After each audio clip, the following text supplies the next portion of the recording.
You know, a lot of you are familiar with archaeologists doing excavations, digging. This is where the majority of archaeology happens.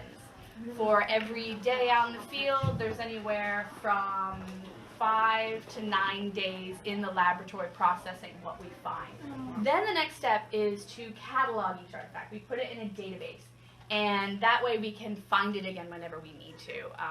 And we have 2 computers over there. We have 2 lab assistants who are working out there at the table, and they catalog each artifact. Then comes my job. My job as a ceramic and glass analyst is to take these tiny pieces and turn them into something meaningful. I use them to say things about the Washington family. That's our goal here. So I pull all the pieces out that I want to look at, and I put them out on the table like this. And essentially what you're looking at right here is about, 150 different jigsaw puzzles where I threw away 90% of the pieces and the box top that shows me what, the piece is going to look like. And that's essentially what I do. And we start by taping the pieces together whenever we find mends. So this blue tape is painter's tape. It doesn't leave a residue on the sherds. Everything that we do is conservation grade. So any bag, any tape, anything that touches these artifacts has to be acid-free so that it won't impart a residue on the sherds.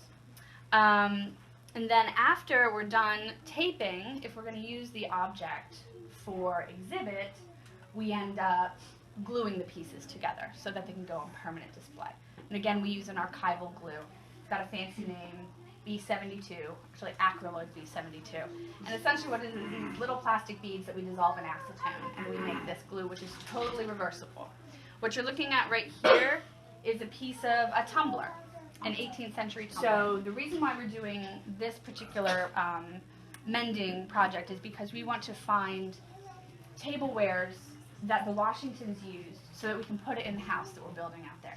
So every piece of ceramic, every piece of glass, the hardware, the furniture, it's all informed by archaeology.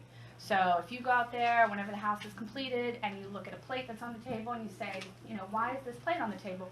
We can tell you because we found those exact pieces in the ground. The pieces that are going to be in the house are replicas because the idea is for y'all to be able to touch them, for them to be able to move around on the table. We probably won't have that many original pieces.